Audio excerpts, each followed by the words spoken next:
জাফলং যাওয়ার এটাই উপযুক্ত সময়। এই সময়টা জুলাই, আগস্ট, সেপ্টেম্বর।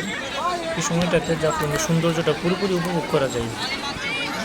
এখানে পানি এমন একটা পরিমাণে থাকে যেখানে আপনি চাইলেই সব দিকে গিয়ে গোসল করতে পারবেন।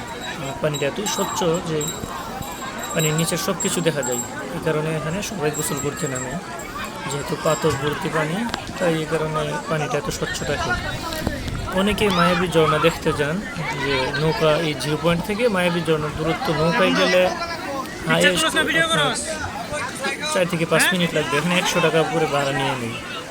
তো যারা না জানে তারা আসলে ওই নৌকা দিয়েই চলে যায়।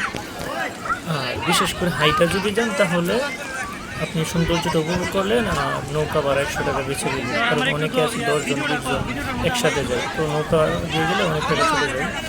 এখানে পাথরের উপর দিয়ে হেঁটে গেলে ওই মায়াবী ঝর্ণার পাশে দিয়ে নৌকা থাকে, ওই নৌকা দিয়ে গিয়ে পার হলে মাত্র 10 টাকা করে নেয়। নৌকা দিয়ে আপনি চাইলে না গিয়ে হেঁটে যেতে পারেন, সবাই একসাথে হেঁটে গিয়ে শুধু নদীটা পার হবে নৌকা দিয়ে।